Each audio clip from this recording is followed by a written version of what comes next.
आपस में मिलकर जो है एक तरह के सेल मिलकर एक तरह के टिश्यू फॉर्म कर रहे होते हैं और जो है डिफरेंट टिश्यूज़ आपस में कंबाइन होकर क्या फॉर्म करते हैं, ऑर्गन फॉर्म कर रहे होते हैं और डिफरेंट ऑर्गन मिलकर आपस में मिलकर क्या बनाते हैं, ऑर्गन सिस्टम बनाते हैं।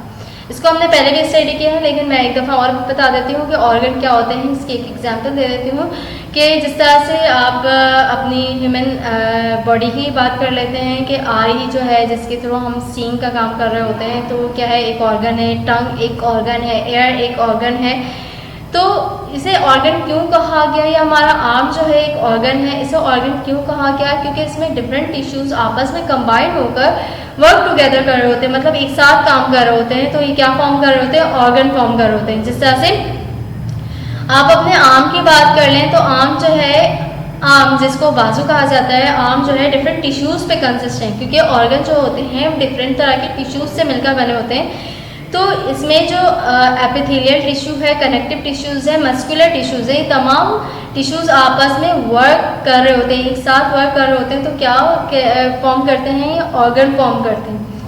या फिर हम अपनी आई की बात करते हैं तो आई में भी हमारे मसल्स टिश्यूज़ हैं, मस्कुलर टिश्यूज़ हैं, वो इस तरह के नहीं होते जिस तरह से हमारे आर्म में मौजूद हैं। आई में अलग तरह के मस्कुलर टिश्यूज़ होते हैं जो कि स्मूथ मसल्स कहलाते हैं, ठीक है। और इसके अलावा हमारे नर्वस टिश्यूज़ भी मौजूद होते हैं। तो ये क्या फॉर्म करते हैं, हमारा आई फॉर्म करते हैं, या हमारे आई में मौजूद होते हैं। तो ये आई क्या है, हमारा एक ऑर्गन है। ये हमने एक ऑर्गेनिज्म की, एक ह्यूमन बॉडी की बात की। इसी तरह से प्लांट की बात करते हैं तो प्लांट में भी जो है स्टेम एक ऑर्गन है, लीफ एक ऑर्गन है, रूट एक ऑर्गन है, जिसमें डिफरेंट टिश्यूज़ आपस में कंबाइन होकर वर्क कर रहे होते हैं, जिसको हम क्या कहते हैं, ऑर्गन कह रहे होते हैं। जिस तरह से रूट जो है मिनरल एब्जॉर्प्शन से काम कर रहा होता है या वाटर एब्जॉर्प्शन से काम कर रहा होता है, तो उसमें टिश्यूज़ मौजूद हैं, उसमें कंडक्टिंग टिश्यूज़ मौजूद हैं, वहाँ पे ग्राउंड टिश्यूज़ मौजूद हैं, एपिडर्मल टिश्यूज़ मौजूद हैं। इन तमाम टिश्यूज़ को हमने पहले भी लेक्चर में डिस्कस किया है, उसी का नाम मैं यहाँ पे ले रही हूँ तो आपको याद होगा। तो वो तमाम टिश्यूज़ आपस में वर्क करते हैं और फिर क्या फॉर्म करते हैं, स्टेम फॉर्म करते हैं, या फिर रूट फॉर्म कर रहे होते हैं, या तो लीफ फॉर्म कर रहे होते हैं। तो हर रीजन में जो है उस टिश्यूज़ का अपना अपना काम होता है, जो कि वो ऑर्गन आसानी से उसकी वजह से वर्क कर सकता है। फिर यही ऑर्गन आपस में डिफरेंट ऑर्गन मिलकर एक ऑर्गन सिस्टम बनाते हैं। जिस तरह से ह्यूमन बॉडी की बात करें तो ह्यूमन बॉडी में स्टमक एक ऑर्गन है, लीवर एक ऑर्गन है, इंटेस्टाइन एक ऑर्गन है, ठीक है। तो ये ऑर्गन आपस में मिलकर क्या बना रहे हैं, एक ऑर्गन सिस्टम बना रहे हैं, जिसको हम इस सिस्टम को क्या कहते हैं, डाइजेस्टिव सिस्टम कहते हैं। इसी तरह से नर्वस सिस्टम की बात की हमने, या तो उसमें क्या क्या मौजूद है, स्पाइनल कॉर्ड मौजूद है, नर्व टिश्यूज़ मौजूद हैं, ब्रेन का रीजन मौजूद है। तो ये क्या बना रहे हैं, हमारे बिल्कुल नर्वस सिस्टम बना है, एक सिस्टम फॉर्म कर रहे हैं। उस सिस्टम में क्या हो रहा है, एक तरह का वर्क हो रहा है, ठीक है। मतलब डाइजेस्टिव सिस्टम फॉर्म कर रहे हैं तो उसमें डाइजेशन का काम चल रहा है, हम फूड मटेरियल को डाइजेस्ट करने का काम कर रहे होते हैं, एनर्जी फॉर्म हो रही होती है। तो वो पूरे तमाम ऑर्गन मिलकर एक तरह का वर्क परफॉर्म कर रहे होते हैं और जो है उसके वर्किंग की वजह से वो पूरा सिस्टम चल रहा होता है, ठीक है। तो इस तरह से ऑर्गन सिस्टम फॉर्म होते हैं। ऑर्गन सिस्टम में क्या क्या चीज़ें होती हैं, पहले सेल्स होते हैं, फिर सेल से क्या बनते हैं, टिश्यूज़ फॉर्म होते हैं, टिश्यूज़ आपस में ऑर्गन फॉर्म करते हैं, ऑर्गन फॉर्म करने के बाद एक ऑर्गन सिस्टम बनता है।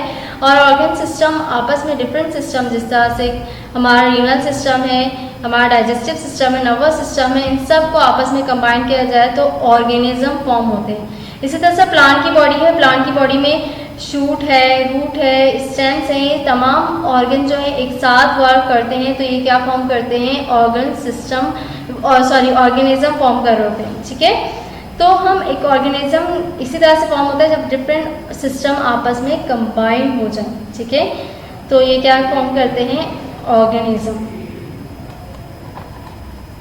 को डिस्कस करते हैं कि यूनिसेलुलर ऑर्गेनिज्म क्या होते हैं। यूनिसेलुलर ऑर्गेनिज्म ऐसे ऑर्गेनिज्म होते हैं जो कि सिर्फ एक सेल से ही बने हुए होते हैं, वन सेल पे कंसिस्ट होते हैं, ठीक है। अमीबा की एग्जाम्पल है हमारे पास। अमीबा की बॉडी जो होती है एक सेल पे कंसिस्ट होती है। जिस तरह से सेल में डिफरेंट सेल ऑर्गेनली होता है, न्यूक्लियस होता है, साइटोप्लाज्म होता है, तो इसी तरह से अमीबा के सेल में ये तमाम चीज़ें मौजूद होती हैं। अमीबा के सेल को हम इसमें डिस्कस करेंगे कि अमीबा का स्ट्रक्चर किस तरह से होता है, ये कहाँ पाया जाता है, इसका शेप क्या होता है। बच्चों अमीबा जो होता है ज़्यादातर स्टेगनेंट वाटर में पाया जाता है। स्टेगनेंट वाटर वो होता है जहाँ पे हमने अक्सर देखा होगा जोड़ों में या फिर कहीं कहीं जो होता है हमने पानी को ठहरी हुई हालत में देखा है, तो स्टेगनेंट वाटर हमेशा ठहरे हुए पानी को कहा जाता है। तो अमीबा जो होता है ज़्यादातर स्टेगनेंट वाटर में पाया जाता है। और अमीबा जो होते हैं वो इसके शेप जो होता है बहुत ही छोटा होता है, तकरीबन 0.25 मिलीमीटर इसका साइज़ होता है। अमीबा की कोई प्रॉपर शेप नहीं होती है, हवा अपनी शेप को चेंज करते रहते हैं, ये अल्टर फॉर्म में पाया जाता है। मतलब ये एक प्रॉपर शेप नहीं मौजूद है। जिस तरह से आपको ये शेप नज़र आ रही है सामने, ये इसकी कोई प्रॉपर या फिक्स शेप नहीं है, इसकी शेप हमेशा चेंज होती रहती है। ठीक है, फिर हम इसमें बात करते हैं, जिस तरह से हमने सेल में भी देखा है कि आउटर कवरिंग कोई ना कोई मेम्ब्रेन होती है, तो इसमें भी सेल का अपना मेम्ब्रेन मौजूद होता है। अमीबा के सेल के इर्द गिर्द मेम्ब्रेन मौजूद होती है जिसको हम कहते हैं प्लाज्मा मेम्ब्रेन। ठीक है, इसके अंदर इसका साइटोप्लाज्म का रीजन मौजूद है। साइटोप्लाज्म आपको देख रहा है जो कि फ्लूइड फिल्ड पोर्शन है, जहाँ पे फ्लूइड मौजूद होते हैं, यह साइटोप्लाज्म का पोर्शन कहलाता है।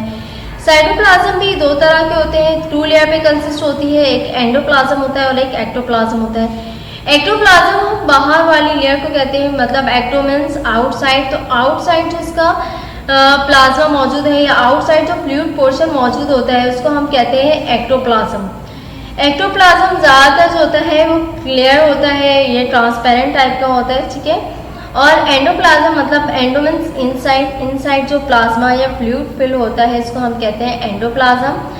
एंडोप्लाज्म ये ट्रांसलूसेंट होता है, मतलब थोड़ा सा ये गाढ़ा टाइप का होता है, विस्कस होता है। ठीक है, और ये ग्रैनुलर पार्ट है जहाँ पे बहुत सारे जो होते हैं ग्रेन्स भी मौजूद होते हैं और यहाँ पे सेल ऑर्गेनली भी मौजूद होती हैं। ये एंडोप्लाज्म है और ये इसका एक्टोप्लाज्म है। इसी तरह से सेल के अंदर जो होता है कंट्रोल सेंटर क्या होता है, न्यूक्लियस होता है। तो अमीबा की सेल में भी एक बाकायदा न्यूक्लियस पाया जाता है। आपको जो राउंड पिंकिश स्ट्रक्चर नज़र आता है ये है अमीबा का न्यूक्लियस। ठीक है, अमीबा के न्यूक्लियस की बात करें तो अमीबा के न्यूक्लियस में भी सारा इसका डीएनए मटेरियल मौजूद होता है। और जो इसका साइटोप्लाज्म है, साइटोप्लाज्म के स्ट्रक्चर में इसके तमाम चीज़ें मौजूद होती हैं। जिस तरह से सेल ऑर्गेनली है, सेल ऑर्गेनली इसमें मौजूद होती हैं, गोल्जी कॉम्प्लेक्स इसमें मौजूद होता है। ठीक है, इसके अलावा इसमें वैक्यूल्स फॉर्म होते हैं, इसमें बहुत सारे वैक्यूल्स पाए जाते हैं। वैक्यूल्स राउंडेड स्ट्रक्चर को कहा जाता है जो कि एम्प्टी भी होते हैं। सही है, इसमें कुछ चीज़ें स्टोर हो सकती हैं, जिस तरह से फूड स्टोरेज का काम करती है, स्टार्च को स्टोर करती है, वाटर को स्टोर करने का काम करती है। तो ये सारे वैक्यूल्स मौजूद होते हैं। इसमें दो तरह के वैक्यूल्स पाए जाते हैं, आपको नज़र आओगे एक लार्ज वैक्यूल आपको दिख रहा है और यहाँ पे येलोइश जो आपको स्ट्रक्चर दिख रहा है, राउंड स्ट्रक्चर, ये भी वैक्यूल है। ठीक है, एक फूड वैक्यूल होता है और एक कॉन्ट्रैक्टाइल वैक्यूल होता है। फूड वैक्यूल का क्या काम होता है, फूड वैक्यूल जो है वो अपने अंदर फूड को स्टोर करती है। मतलब अमीबा की बॉडी को भी फूड की नीड होती है, उसके इर्द गिर्द करीब कोई फूड मटेरियल आता है तो उसे क्या करता है अपनी बॉडी के अंदर इंगल्फ करने की कोशिश करता है, अपनी बॉडी के अंदर निगलने की कोशिश करता है। तो इसकी वजह से जो है ये फूड वैक्यूल यहाँ पे फॉर्म हो जाते हैं। और कॉन्ट्रैक्टाइल वैक्यूल इसलिए होता है क्योंकि अमीबा पानी में रहता है तो इसके अंदर जो है वाटर मॉलिक्यूल मूव करना शुरू करते हैं। तो वाटर जब की कंसंट्रेशन ज़्यादा हो जाती है तो यहाँ पे वैक्यूल फॉर्म होता है जिसको हम कहते हैं कॉन्ट्रैक्टाइल वैक्यूल, जिसके अंदर वाटर के मॉलिक्यूल होते हैं। वाटर के मॉलिक्यूल इसलिए अगर इसकी कंसंट्रेशन ज़्यादा हो जाती है तो ये क्या हो जाते हैं, ब्रस्ट हो जाते हैं, फट जाते हैं और वाटर कहाँ चल जाता है दोबारा बाहर की तरफ, जहाँ पे ये पानी में मौजूद होता है उस पानी में वो वाटर मॉलिक्यूल शामिल हो जाते हैं। तो इसी तरह से अमीबा की बॉडी में जो है कॉन्ट्रैक्टाइल वैक्यूल फॉर्म होते रहते हैं और ब्रस्ट होते रहते हैं। और इसी तरह से इसकी बॉडी जो है या ये सेल जो है इसी तरह से वर्क करती रहती है। ठीक है, फूड वैक्यूल है तो फूड वैक्यूल में कोई भी फूड मटेरियल जो इसके सामने होता है इसके थ्रू जो है इसमें फूड फॉर्म फॉर्म हो जाते हैं। तो इस तरह से जो है अमीबा की बॉडी में जो भी फूड की नीड होती है वो इसमें मिल जाती है, इसके सेल को इसकी रिक्वायरमेंट पूरी हो जाती है। फिर इसकी बॉडी में ही वेस्ट प्रोडक्ट फॉर्म हो जाते हैं और वेस्ट प्रोडक्ट इसमें फॉर्म होते हैं, इस वैक्यूल में ही फॉर्म होते हैं और फिर वो इसी तरह से बाहर निकल जाते हैं। ठीक है, वैक्यूल की फॉर्म में ही बाहर ब्रस्ट हो जाते हैं। अब हम बात करते हैं कि इसमें लोकोमोशन किस तरह से होती है। अमीबा की बॉडी जो है मूव करती रहती है, इसमें लोकोमोशन भी होती है, अमीबा जो है मूव करता है। इसमें मूवमेंट जो होती है वो फिंगर लाइक प्रोजेक्शन के थ्रू होती है। फिंगर लाइक प्रोजेक्शन आपको नज़र आ रहे हैं कि फिंगर लाइक प्रोजेक्शन हमें दिख रहे हैं यहाँ पे कि इसमें इसको हम कहते हैं सूडोपोडिया। सूडो मीन्स होता है फॉल्स और पोडिया कहते हैं हम पीठ को, मतलब ऐसे पीठ या ऐसे फिंगर्स अराइज होते हैं जो कि वक्ती तौर पे होते हैं, फॉल्स होते हैं और फिर उसके बाद जो है वो अपनी कंडीशन में वापस आ जाते हैं। तो ये सूडोपोडिया की मदद से जो है वो लोकोमोट करते हैं, मूव करते हैं। अगर इनको किसी भी डायरेक्शन में मूव करना है, फॉर एग्जांपल इनको इस तरफ से इनकी बॉडी इस तरफ है और इनको इस डायरेक्शन में मूव करना है तो क्या होगा, यहाँ पे सूडोपोडिया अराइज हो जाएंगे, यहाँ फिंगर लाइक प्रोजेक्शन अराइज हो जाएगी और सारा साइटोप्लाज्म का मटेरियल इधर मूव कर जाएगा और फिर जो है अमीबा की बॉडी जो है एक डायरेक्शन से इस डायरेक्शन से इस तरफ मूव होना शुरू हो जाएंगी। ठीक है, तो सूडोपोडिया की मदद से ये जो है लोकोमोट कर रहे होते हैं। और अमीबा के अंदर मैंने आपको बताया कि न्यूक्लियस भी है, साइटोप्लाज्म भी है, वैक्यूल भी है, तमाम चीज़ें मौजूद होती हैं और ये लोकोमोट करता रहता है। अब हम इसमें देखते हैं कि इसमें किस तरह से वैक्यूल्स फॉर्म होते हैं या इसमें इंगल्फिंग का प्रोसेस कैसे होता है। ये फूड मटेरियल जो भी जिस तरह से अगर ये कहीं पानी में मौजूद है, ठहरे हुए पानी में मौजूद है और यहाँ पर कोई फूड मटीरियल आ जाता है तो अमीबा उसको किस तरह से अपनी बॉडी के अंदर लेता है, इस प्रोसेस को कहते हैं हम एंडोसाइटोसिस। एंडोसाइटोसिस को हम देखते हैं किस तरह से होता है।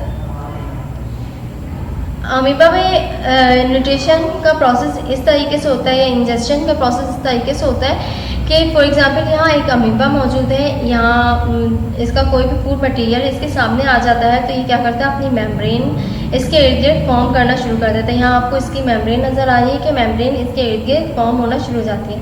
ये मेम्ब्रेन फॉर्म होते होते ये अपने आप को क्लोज कर लेती है और ये वैक्यूल की फॉर्म में इसके साइटोप्लाज्म के अंदर आ जाता है। ये फूड वैक्यूल फॉर्म हो गया। फूड वैक्यूल फॉर्म होने के बाद इससे डाइजेशन का प्रोसेस जो करना है ये कर लेता है। जो भी फूड मटेरियल यूटिलाइज होना है वो इसकी बॉडी में यूटिलाइज हो जाता है। फिर इससे क्या बन जाते हैं, वेस्ट प्रोडक्ट बन जाते हैं।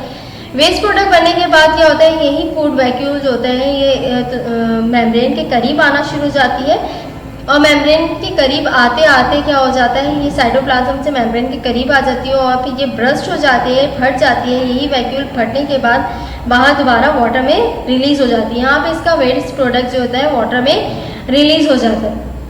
तो इस तरह से हमने देखा कि अमीबा किस तरीके से जो है इंगल्फिंग का काम करता है, फूड मटेरियल को अपने अंदर लेने का काम करता है।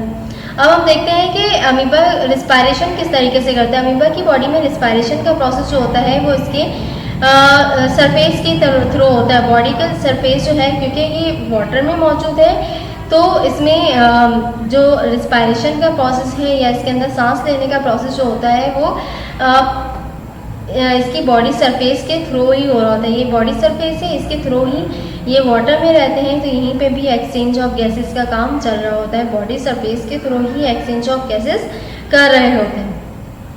में रिप्रोडक्शन का प्रोसेस कैसे होता है, मतलब इसमें डिवीजन का काम किस तरीके से होता है, या एक सेल से एक अमीबा से और अमीबा किस तरह से फॉर्म हो जाते हैं।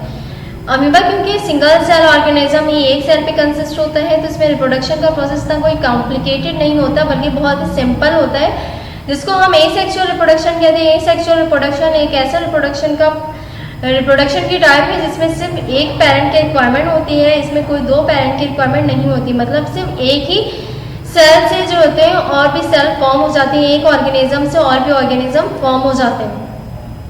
इनमें एसेक्सुअल रिप्रोडक्शन का प्रोसेस होता है। एसेक्सुअल रिप्रोडक्शन में एक सेल की रिक्वायरमेंट है या एक ऑर्गेनिज्म की रिक्वायरमेंट है। तो यहाँ अमीबा का एक सेल है। अमीबा की एक सेल की बात करें तो ये अमीबा के सेल में भी एक न्यूक्लियस मौजूद होता है। तो न्यूक्लियस में क्या, न्यूक्लियस में इसका डीएनए या जेनेटिक मटेरियल मौजूद है तो इसके अंदर डिवीजन का प्रोसेस चलता है और डिवीजन के प्रोसेस के बाद एक न्यूक्लियस से इस तरह से दो न्यूक्लियस फॉर्म हो जाते हैं।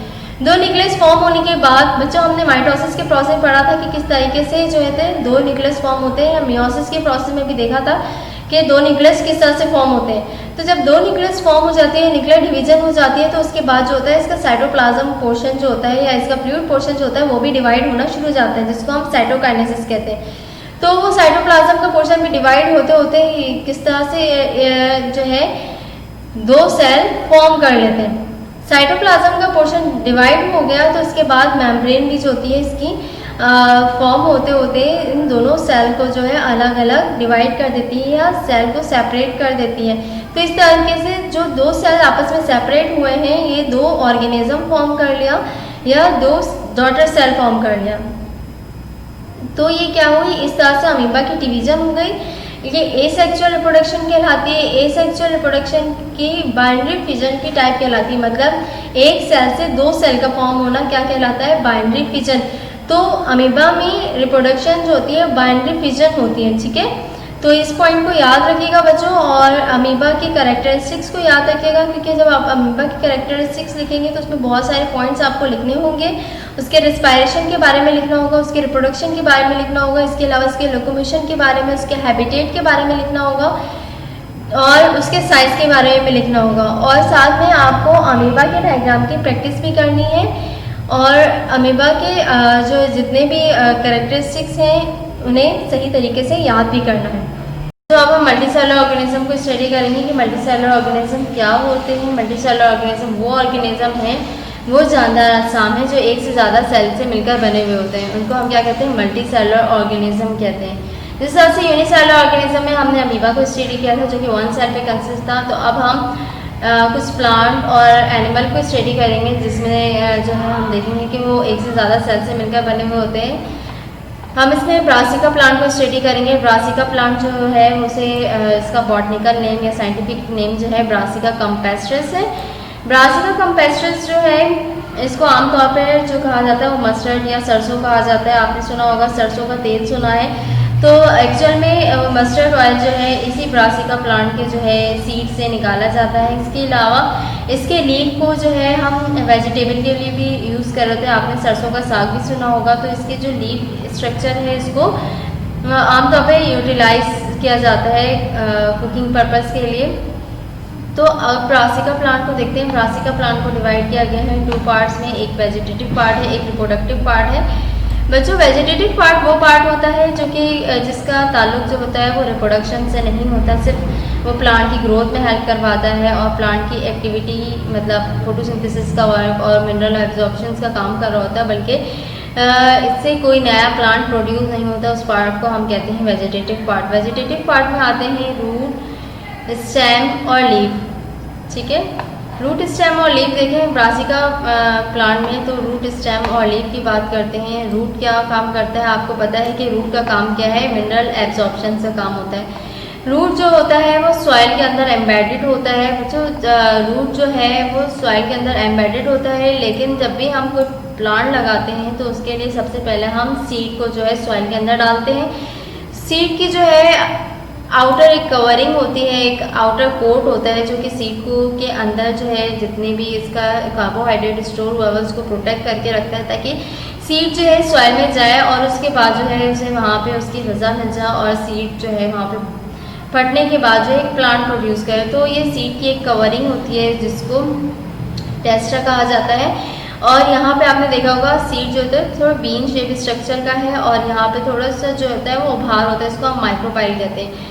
जब हम जैसे ही सीड को सॉइल में लगाते हैं तो कुछ दिनों के बाद जब उसे पानी दे दिया जाता है, कुछ दिनों के बाद हम देखते हैं कि छोटे से जो है लीफ अराइज हो गई है, सीड का जो है कवर हट गया है, सीड कोट हट गया। उसके बाद जो है उसमें से कुछ जो है बॉडी अराइज होती है जो कि एक डाउनवर्ड जा रही होती है और एक अपवर्ड आ रही होती है। अपवर्ड जो आती है उसको हम कहते हैं प्लोम्यूल और जो डाउनवर्ड आती है उसको कहते हैं रेडिकल।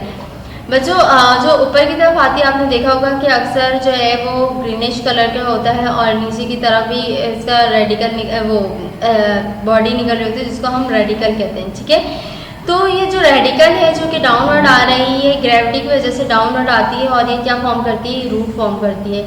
सबसे पहले सीड की कोट हटती है और उसके बाद इससे जो बॉडी निकलती है वो डाउनवर्ड आ रही होती है, इसको हम रेडिकल कहते हैं। रेडिकल जो है ये प्लांट की बॉडी में रूट बनाने का काम कर रही होती है। अब इसके रूट की बात करते हैं तो रूट में से सबसे पहले एक जो रूट अराइज होती है उसको हम कहते हैं प्राइमरी रूट। जो ये आपको नज़र आ रहा है इसको हम कहते हैं प्राइमरी रूट और इससे फर्दर ब्रांचिंग होती है जो कि सेकेंडरी रूट और फिर टर्शियरी रूट बनाती है। प्राइमरी रूट बहुत ज़्यादा थिकर होती है, बहुत ज़्यादा मोटी होती है क्योंकि ये पूरे प्लांट की बॉडी को जो है फिक्स करने का काम कर रही होती है। प्लांट की बॉडी को जो है ज़मीन के अंदर मजबूती से जोड़ने का काम करती है, ठीक है। और प्राइमरी रूट के बाद जो सेकेंडरी और टर्शियरी रूट अराइज होते हैं, सेकेंडरी और टर्शियरी रूट से ही क्या अराइज होते हैं, थोड़े थोड़े से फाइन ब्रांचिंग अराइज होते हैं, बहुत ही बारीक बारीक से होते हैं जो कि हेयर लाइक फाइन ब्रांचिंग होती है जिसको हम रूट हेयर कहते हैं। तो रूट हेयर क्या काम करती है, सॉइल के अंदर से मिनरल एब्जॉर्प्शन और वाटर एब्जॉर्प्शन का काम करती है। मिनरल एब्जॉर्प्शन और वाटर एब्जॉर्प्शन,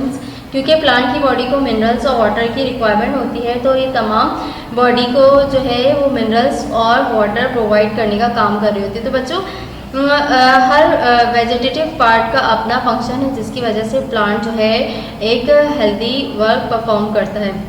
इसके बाद हम स्टेम का फंक्शन देख लेते हैं। बच्चों स्टेम जो है, जिस तरह से मैंने सीड के बारे में बताया था कि इसमें रेडिकल डाउनवर्ड जाता है, तो इसी तरह से कॉर बॉडी अराइज होती है। आपने देखा होगा ग्रीनिश लीफी स्ट्रक्चर होता है, जिसको हम क्या कहते हैं, प्लोम्यूल कहते हैं। प्लोम्यूल से जो है स्टेम फॉर्म होते हैं। ये जो इनिशियली पार्ट है इसका, जो सीड से अराइज होता है, उसके बाद ये मजबूत होते होते क्या बन जाता है, स्टेम फॉर्म कर देता है। ये स्टेम फॉर्म करता है, ठीक है।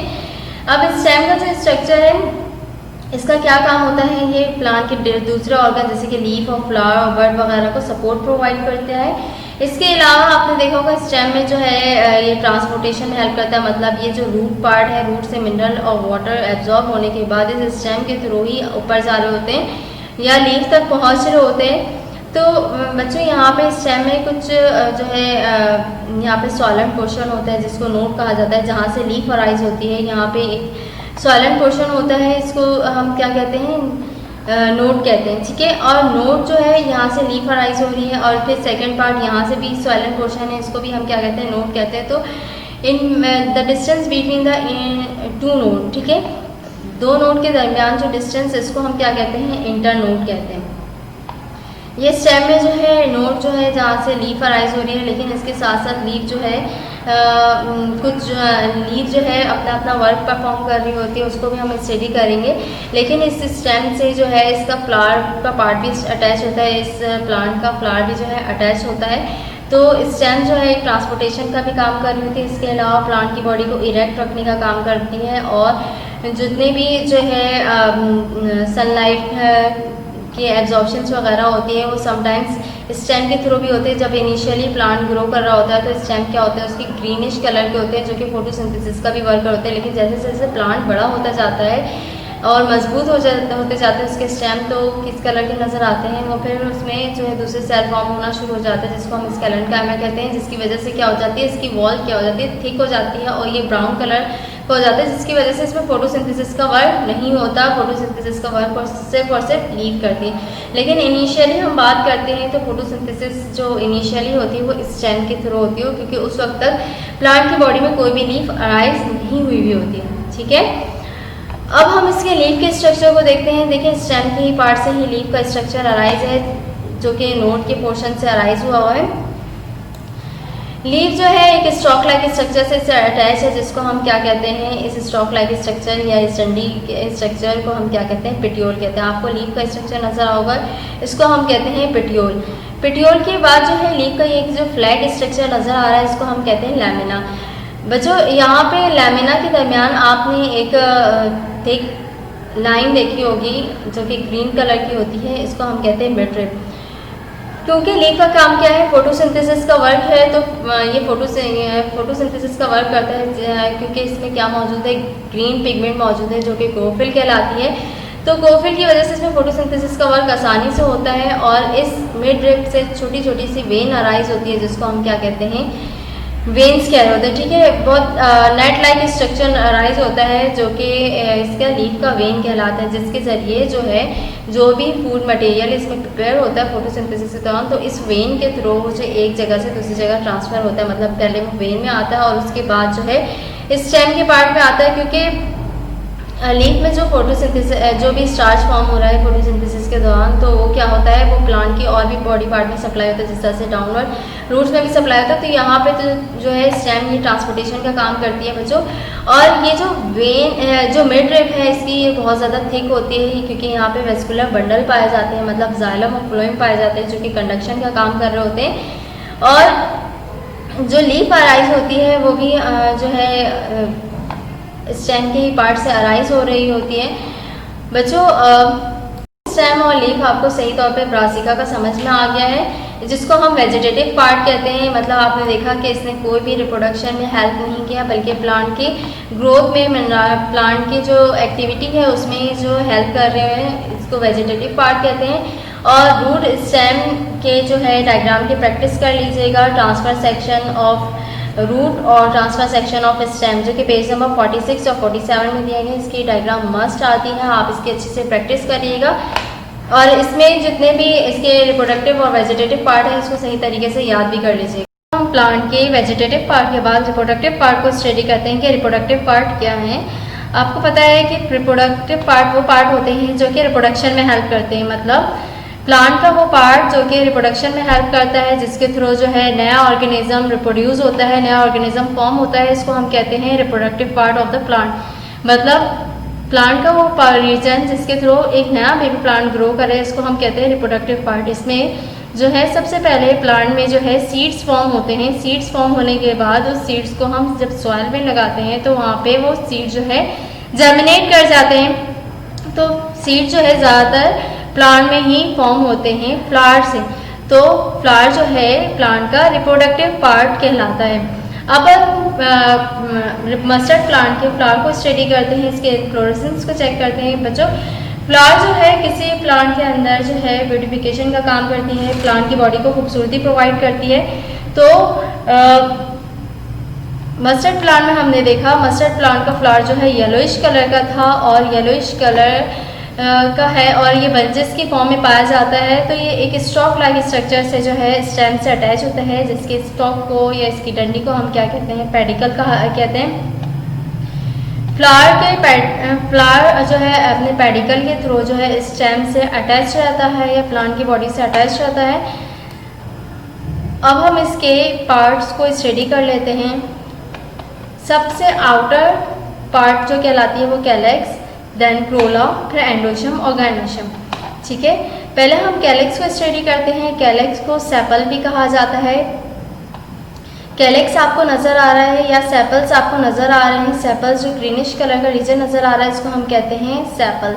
यह आउटर पार्ट है फ्लावर का, जिसको हम जो कि प्लांट की प्रोटेक्शन करता है। जब न्यूली फ्लावर जो फॉर्म हो रहे होते हैं और बर्ड्स की फॉर्मेशन हो रही होती है, जब कली बनने का काम शुरू हो जाता है तो उस वक्त जो है इसके इर्द गिर्द कैलेक्स मौजूद होते हैं, सेपल्स मौजूद होते हैं। आपने देखा भी होगा कि अक्सर कली जो होती है वो ग्रीन जो है आउटर लीफी स्ट्रक्चर से कवर हुई होती है, उस पार्ट को हम कहते हैं सेपल्स। सेपल्स जो है उस बर्ड की या उस कली की हिफाजत करती है, इसके अलावा उसको सनलाइट से प्रोटेक्ट करके रखती है।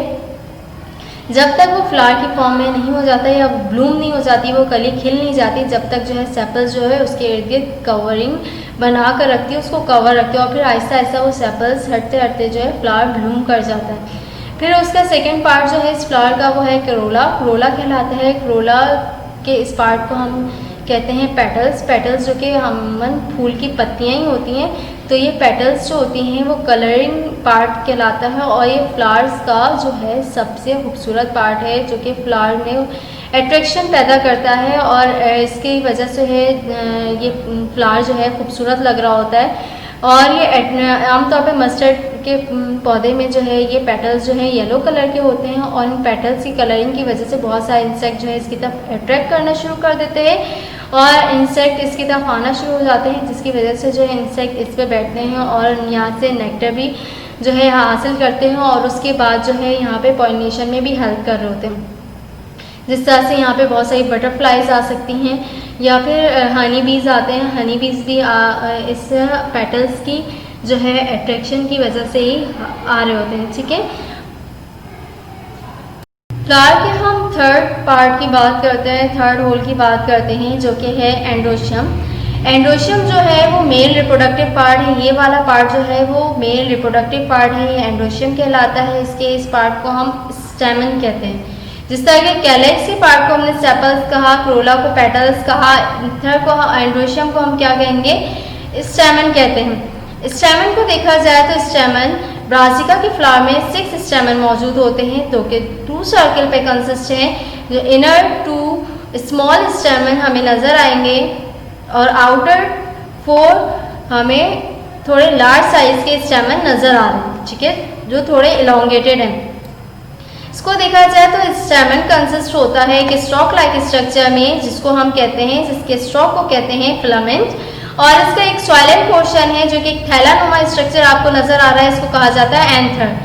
एंथर में क्या होते हैं, पोलन सेक्स मौजूद होते हैं। सेक्स हम थैलेनुमा स्ट्रक्चर को कहते हैं। तो ये आपको पोलन सेक्स नजर आ रहे हैं जो कि 4 है।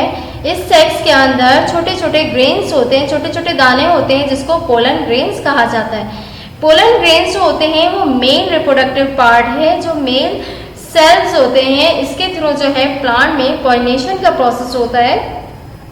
ये पोलन ग्रेन जो है पॉलिनेशन में हेल्प कर रहे होते हैं। बच्चों मैंने बताया कि यहाँ पे जो है एंड्रोशियम का पार्ट मौजूद है, तो एंड्रोशियम के पार्ट के ही नीचे यहाँ पे नेक्टर जूस मौजूद होता है। नेक्टर जूस एक स्वीट जूस होता है जिसकी वजह से डिफरेंट इंसेक्ट जो है उसकी स्मेल से इस फ्लावर की तरफ आते हैं, अट्रैक्ट होते हैं, उस नेक्टर को सक करने के लिए आते हैं। जब वो नेक्टर को सक करने के लिए आते हैं तो वो यहाँ पे फ्लावर पे आकर बैठते हैं और यहाँ से वो नेक्टर जूस को सक कर रहे होते हैं। तो इस फ्लावर के पार्ट पे बैठने की वजह से एंथर से जो है पोलन ग्रेन उनकी बॉडी में स्ट्रक हो जाते हैं, उसकी बॉडी में चिपक जाते हैं और उसके बाद जो है उनकी बॉडी वो अपनी बॉडी को वो इंसेक्ट या हनी बीज, जो छोटे छोटे इंसेक्ट्स होते हैं या हनी बीज होती हैं, वो अपनी बॉडी को ब्रश करना शुरू कर देती हैं। ब्रशिंग करने की वजह से वो पोलन ग्रेन्स कहाँ आ जाते हैं, इस गाइनोशियम में आ जाते हैं और गाइनोशियम में ही आकर पॉलिनेशन का प्रोसेस स्टार्ट हो जाता है। ठीक है, अब हम पोलन ग्रेन को देखते हैं कि पोलन ग्रेन्स जो है वो समटाइम्स इंसेक्ट के थ्रू ट्रांसफ़र हो रहे होते हैं, समटाइम्स विंड की वजह से, मतलब हवा जब चलती है तो पोलन ग्रेन्स क्या होते हैं, बहुत ही पाउडरी मटेरियल होते हैं, बहुत ही डस्ट नुमा होते हैं। तो वो क्या करते हैं, हवा के ज़रिए भी यहाँ से गाइनोशियम के अंदर ट्रांसफ़र हो जाते हैं। ठीक है, और पॉलिनेशन का काम कर रहे होते हैं। बच्चों एंथर जो है मैंने बताया कि यहाँ पे पोलन ग्रेन्स मौजूद हैं। ठीक है, और एंड्रोशियम जो है मेल रिप्रोडक्टिव पार्ट है। तो हम इसके स्ट्रक्चर को एक और दफ़ा देख लेते हैं। एंड्रोशियम का स्ट्रक्चर ये है जिसको हम स्टैमेन कहते हैं। स्टैमेन में फिलामेंट मौजूद है जो कि स्टॉक लाइक स्ट्रक्चर है। इसके ऊपर एंथर का पोर्शन मौजूद है। एंथर के पोर्शन को जब देखा गया तो इसमें 4 सेक्स थे, मतलब 4 थैले थे जो कि पोलन से फिलअप थे। तो इसको हमने क्या कहा, पोलन सेक कहा। और इसके अंदर जो ग्रेन्स मौजूद हैं, छोटे छोटे से दाने नुमा स्ट्रक्चर मौजूद है, इसको हम क्या कहते हैं, पोलन ग्रेन्स कहते हैं, जो कि मेल रिप्रोडक्टिव पार्ट है। ठीक है, अब हम फीमेल रिप्रोडक्टिव पार्ट को स्टडी करते हैं। फीमेल रिप्रोडक्टिव पार्ट जो है गाइनोशियम है। गाइनोशियम जो कि इनर मोस्ट लेयर आपको नजर आ रही है, इनर मोस्ट रीजन है इस फ्लावर का, इसको हम कहते हैं गाइनोशियम। गाइनोशियम कंसिस्ट है, गाइनोशियम के इस स्ट्रक्चर को हम कहते हैं कार्पल। गाइनोशियम को इस पार्ट को हम क्या कहते हैं, कार्पल कहते हैं। अच्छा, कार्पल जो है 2 कार्पल मिलके 2 कार्पल आपस में फ्यूज होकर क्या फॉर्म करते हैं, पूरा गाइनोशियम फॉर्म कर रहे होते हैं। इसके भी 3 पार्ट हैं। इसके सेक्शन को हम देख लेते हैं कि आपको ये गाइनोशियम का पार्ट अलग करके दिखाया गया है, कार्पल का पार्ट अलग करके दिखाया गया है। ये देखें कि ये जो लोअर स्वाइलन पोर्शन नज़र आ रहा है, फूला हुआ रीजन नज़र आ रहा है, इसको हम कहते हैं ओवरी। और ये स्टॉक लाइक स्ट्रक्चर है, ये एक नेक लाइक स्ट्रक्चर है, इसको हम कहते हैं स्टाइल। और जो इसके ऊपर एक और स्वाइलन पोर्शन है, इसको हम कहते हैं स्टिग्मा। बच्चों होता क्या है कि जब पॉलिनेशन का प्रोसेस होता है तो इस एंथर के थ्रू जो है, एंथर से पोलन ग्रेन कहाँ जाते हैं, स्टिग्मा में आएंगे, जो कि ऊपर का पार्ट है। स्टिग्मा का नाम इसलिए रखा गया है क्योंकि ये थोड़ा सा स्टिकी होता है, ये फौरन से पोलन ग्रेन को अपने अंदर स्टिक कर लेता है, चिपका लेता है। और फिर यहाँ से जो है वो कहाँ आता है, स्टाइल में आता है। और स्टाइल के बाद यहाँ पे ओवरी मौजूद है। तो ओवरी जो है यहाँ पे ये फीमेल रीजन है और यहाँ पे बहुत सारे छोटे छोटे इसके ही पार्ट ओव्यूल्स मौजूद होते हैं, जो कि राउंडेड स्ट्रक्चर होते हैं, आपको नहीं दिख रहे। और ओव्यूल्स में जो है वो पोलन ग्रेन आने के बाद पॉलिनेशन में हेल्प कर रहे होते हैं। पॉलिनेशन का प्रोसेस हो जाता है, मतलब पोलन ग्रेन स्टिग्मा से स्टाइल और फिर ओवरी तक पहुंच जाते हैं। और फिर यहाँ पे फ्यूज़ होने के बाद क्या फॉर्म करते हैं, यहाँ पे फ्यूज़ होने के बाद इसका फ्रूट पोर्शन फॉर्म करते हैं। मस्टर्ड प्लांट का फ्रूट जो है लेग्यूम टाइप होता है, मतलब ये जो होता है वो लेग्यूम होता है और इसके अंदर छोटे छोटे दाने होते हैं। जिस तरह से हमने फलियाँ देखी हैं कि मटर की फली भी होती है और फिर और भी फलियाँ हमने देखी है, तो इसी तरह से लेग्यूम नुमा होता है। इसके अंदर छोटे छोटे से जो होते हैं दाने होते हैं, या उसको पॉट्स कहते हैं। तो उसके अंदर जो होते हैं वो दाने जो होते हैं वो उसके सीड्स होते हैं और सीड से जो हम मस्टर्ड ऑयल हासिल कर रहे होते हैं। और उस लेग्यूम या जो पॉट्स होता है वो विंड वेलोसिटी की वजह से समटाइम्स ब्रस्ट हो जाता है और या फिर ड्राई होने के बाद वो लेग्यूम या पॉट जो है वो ड्राई होने के बाद फट जाता है, और फिर जो है उसको जैसे ही उसकी कंडीशन मिलती है तो वहाँ पे सीड गिर जाता है सॉइल में इर्द गिर्द, और वहाँ पे एक नया मस्टर्ड प्लांट ग्रो कर जाता है। बच्चों, मस्टर्ड प्लांट जो है वहाँ पे सीड्स की वजह से छोटे छोटे मस्टर्ड प्लांट की ग्रोथ हो जाती है। मस्टर्ड सीड से जो है मस्टर्ड ऑयल हासिल कर रहे होते हैं। इसके अलावा आपने देखा है कि मस्टर्ड के लीव्स को भी एज अ वेजिटेबल यूटिलाइज़ किया जाता है। आपने सुना होगा सरसों का साग, तो फिर इसको भी वेजिटेबल के तौर पे हम यूटिलाइज़ कर रहे होते हैं। आपको ये समझ में आ गया होगा। आप पार्ट्स ऑफ फ्लावर्स या रिप्रोडक्टिव पार्ट याद कर लीजिएगा और इसके डायग्राम की प्रैक्टिस कर लीजिएगा। इसके वेजिटेटिव और रिप्रोडक्टिव पार्ट दोनों याद करने हैं, आपको इसका फंक्शन भी बताना, और साथ साथ इसमें जो और भी डायग्राम मैंने बताई है उसकी भी प्रैक्टिस करनी है। अल्लाह हाफ़िज़।